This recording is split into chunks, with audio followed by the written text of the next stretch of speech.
Please don't forget, guys, to drop a like on the stream, subscribe to the YouTube channel, make sure you hit that bell icon to be notified of any new content as and when we upload it to the channel. Come on, you Irons!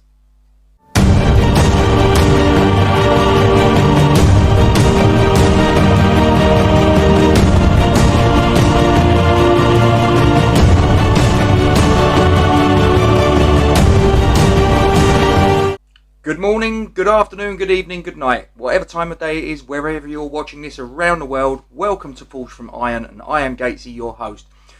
Those of you that are regular subscribers to the channel will know that I put out a stream this morning regarding Michail Antonio's first goal for Jamaica in the qualification process that the Reggae Boys are currently going through for the Qatar World Cup next year. Well, wouldn't you know it, like London buses, you wait ages for a debut goal and then two of them come along at once. Yes, Saïd Benrahma gets his opening goal for Algeria. They played in a World Cup qualifier yesterday, as I record this, against Djibouti. They won 4-0 and Saïd Benrahma got the second of the 4 goals. Another guy that scored was a guy that used to wear claret and blue, Sofiane Feghouli. Remember him? Yes, he was on the score sheet as well. Another guy that was on the score sheet was their record goal scorer and former Leicester player, Islam Slimani. He was at Leicester for about the best part of 4 years, but didn't really spend much of it on the pitch for Leicester. Spent most of his 5 years at the club out on loan, and he's now moved on to pastures new. So things are looking good for Algeria at the minute, or so you would think. They're currently top of their group and they have 1 game left. However, they're only 2 points ahead of the team that's in second, and they play them next, Burkina Faso. Now, Algeria have home advantage in this game, and this game will take place on Tuesday. So obviously, if Algeria win or draw, then Algeria will advance to the next stage. Just because they've won this group doesn't mean that they're at the World Cup by getting the result on Tuesday that would take them past Burkina Faso.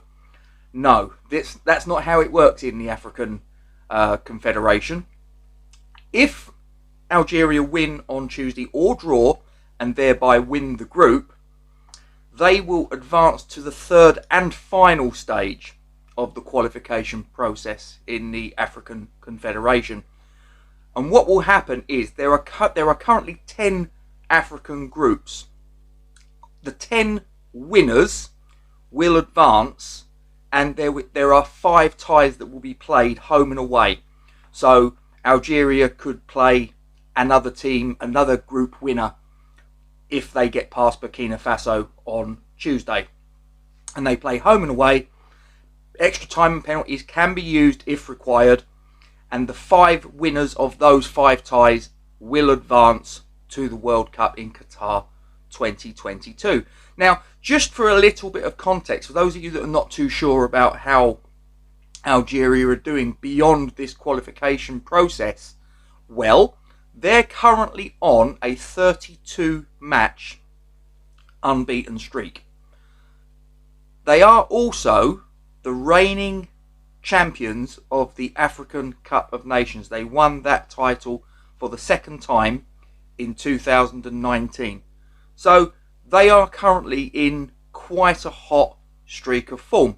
And they've obviously got players that, aside from Saïd Benrahma, are known in the Premier League. Principally Riyad Mahrez of Manchester City, formerly of Leicester City. He is their captain and he is their talisman, if you will. But Islam Slimani is their all-time record goal scorer, and he is actually the top goal scorer in the African Confederation's World Cup qualification process. He currently has, I think it's 7, maybe 8 goals now, actually. So yes, they're looking good. I would make them favourites against Burkina Faso. As I say, they are a 32 game unbeaten streak and they are the African champions. and they have home advantage, and all they need is a draw. Burkina Faso have to win, or they will definitely not be going to Qatar 2022. So all the pressure is on Burkina Faso, and all the deck seems to be stacked slightly against them. As I say, they're away from home, they're playing the reigning African champions, and the reigning African champions are on a 32-game winning streak. So the odds are stacked against them.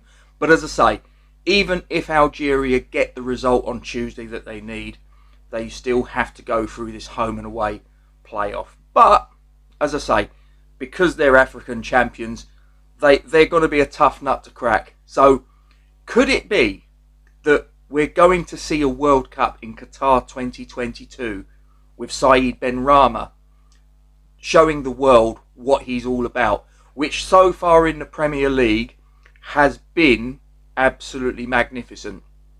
He's the game against Genk away, that second goal was some, that goal was just absolutely a fantastic goal, one that made me really go, wow, what a player. Now, I know he's still a player that some people have polarised opinions about. Some people think that he's excellent. Some people think actually he's maybe not all that. He's a bit like Pablo Fornals. He's another player that tends to polarise opinions. You get sort of like very, very divided. It's a bit like Marmite. But I think he's a brilliant player. He's technically very, very gifted. And he's improved. I mean, David Moyes has really sort of like evolved his game. And he's a much more rounded player as a result of David Moyes taking him under his wing and really mentoring him. It took him, obviously, his first season in the Premier League to really sort of adapt and get used to the Premier League way of playing, the rigours and what's required. So now, obviously, West Ham are reaping the benefits, and so are Algeria. Algeria, as I say, he scored his first goal for them, and I believe this is going to be the first of quite a few more goals before he calls it a day at the national team, which is going to be some way away, obviously. He's still got an awful lot of time on his side.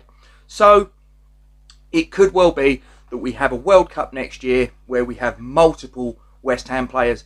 It's fairly safe to say that Declan Rice is going to be there unless something very strange happens, because England, all they need at present is a point, and their next game is against San Marino. Probably, I think that's it. They say there's no easy games in international football.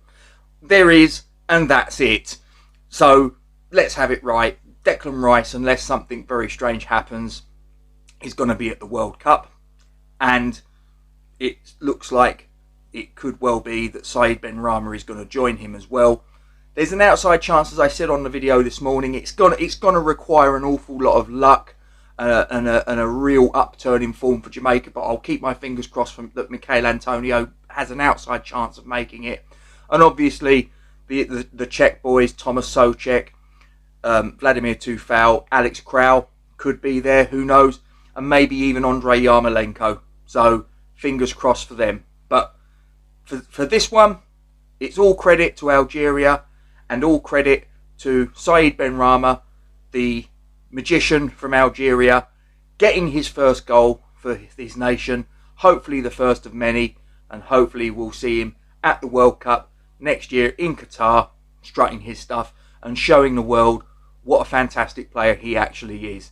But anyway, I'm going to leave it there, guys. So make sure you drop a like on the stream, subscribe to Falls from Iron West Ham United on YouTube, hit that bell icon, and as soon as we upload any new content to the channel, you'll be notified straight away. Thanks very much for watching. Stay safe. Only one thing left to say. Come on, you Irons.